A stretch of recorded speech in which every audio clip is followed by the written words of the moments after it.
I just finished reading Hebrews chapters 12 and 13, the last two chapters of the book. And yes, I'm doing a lot of yawning this morning. My apologies. I noticed several things. There's a lot here, but I love it when the books turn really practical. I'm prone to practical, not the what ifs and the maybes, but what am I supposed to do? I'm bad for this at work. My boss is prone to explaining philosophy, and I absolutely am not even hearing her. She's like, so I set it up like this because of this, and I went here, and I'm just thinking, what do you want me to do? What do you want me to do? What do you want me to do? And I have a hard time staying with her because by the end, I'm just like, okay, she's not even going to tell me what she wants me to do. She's just going to talk about what she did. I don't care. Poor lady. I try hard to be respectful of her way of doing things. But when I read the Bible, I love it when it gets practical. So we just finished talking in chapter 11 about all the people of faith who have gone before us, who have gone through hard things because they believed God's promises. And it says, look, all these people have done this before us. So lay aside the things that are holding you back, whether it's just, he calls it an encumbrance, or whether it's a sin. So be thinking about how to best walk with God, not just thinking about sin, although it's here. Think you don't want sin in your life because it's going to tangle you up and going to cause you to fall instead of running. But also every encumbrance. My daughter's joining track. She's going to do throwing, right? So discus. What's the other one? Shot put. And her coach said to me, she cannot wear those shoes. She has to have better shoes. She's wearing Converse high tops with thick soles, and she adores those shoes. They're new. She's wanted Converse for several years. She finally found a pair that was comfortable. Oh, excuse me. Right, but she's quite offended that her coach is saying those aren't going to work for throwing. Those shoes are running shoes, right? Technically, or I guess they're not technically if you're into all the specific types of shoes, right? They're perfectly fine shoes. They're not sinful shoes. But they're going to weigh her down when she enters competition, when she practices throwing. They keep her from pivoting the way she needs to. They add extra weight so that, I don't know, I don't even understand why, but that extra weight is going to hinder her throwing. I guess all of her strength needs to go into the throw instead of into supporting her shoes. Right? Obviously, I'm not athletic, not remotely athletic. But I kind of get the concept, right? So the shoes aren't bad shoes, like a sin, but the shoes are an encumbrance. They're not best for what's being asked of her in that moment. And so that's what we're supposed to do. right? What's going on that's not best. But then it goes on and it talks about how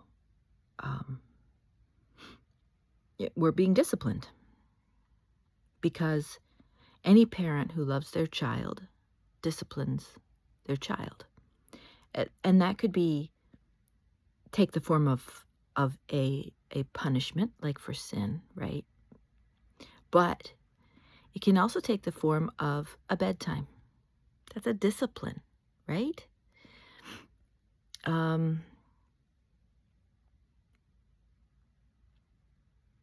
Limiting how much time on screens or whatever. These are all disciplines that we provide to our children as we see is best, so that they can live a healthy life. Eat your vegetables, brush your teeth. All those things are disciplines, right? So any parent who loves their child disciplines. And the kids find these, many of them, hard things. But they're getting rid of the stuff that's in their way to health. In verse 12, therefore, so because of all the stuff that the writer just talked about, strengthen the hands that are weak and the knees that are feeble, and make straight paths for your feet, so that the limb which is lame may not be put out of joint, but rather be healed. I've read these verses over, I don't know how many times this morning, just really thinking about it. First of all, I have weaknesses. I have hands that are weak and knees that are feeble. I have areas where I need to grow stronger. And make straight paths for your feet. We're not supposed to just be all willy-nilly doing whatever is convenient. We need to make some straight paths. We need to have some self-discipline. We're doing this so that the limb which is lame may not be put out of joint. Be honest with yourself. You know where you're prone to do unhealthy things for your soul. You got a weak limb.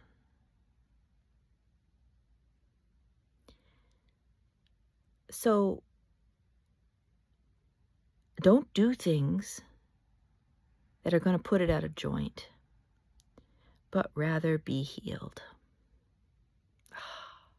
Don't you just love that God's always looking for our healing? When we go through hard things, He's not doing it so that because He doesn't like us, or because it's not that He's absent. He wants us to be healed. So take a look at your life and your paths that you're making for yourself. Be intentional about a lot of the things that we're intentional with our kids about. Right? Bedtime, screen time, cleanliness. But it's so much more. I believe we need to be sensitive to God's voice speaking to our lives, because He really does know where our weaknesses are. And He can guide us specifically. He will guide us specifically so that we can be healed.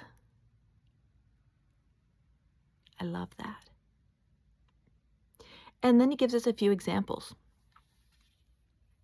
of how to do this, right? Pursue peace with all men, and the sanctification, which means holiness, without which no one will see the Lord. Holiness, to be holy, is to be set apart for God. You're going to be different. You are not going to do things the way you would if you weren't trying to serve God. You're going to be, you want to be holy. God's people are holy in that way. God's people are holy people. See to it that no one comes short of the grace of God, that no root of bitterness springing up causes trouble, and by it many be defiled. That there be no immoral or godless person like Esau, who sold his own birthright for a single meal. Don't give up the long term for a right now.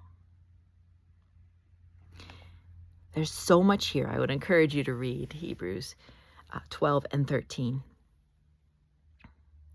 But I love how it just, God tailors this race to me if I let him. He will help me build disciplines, build habits that are going to help me find healing.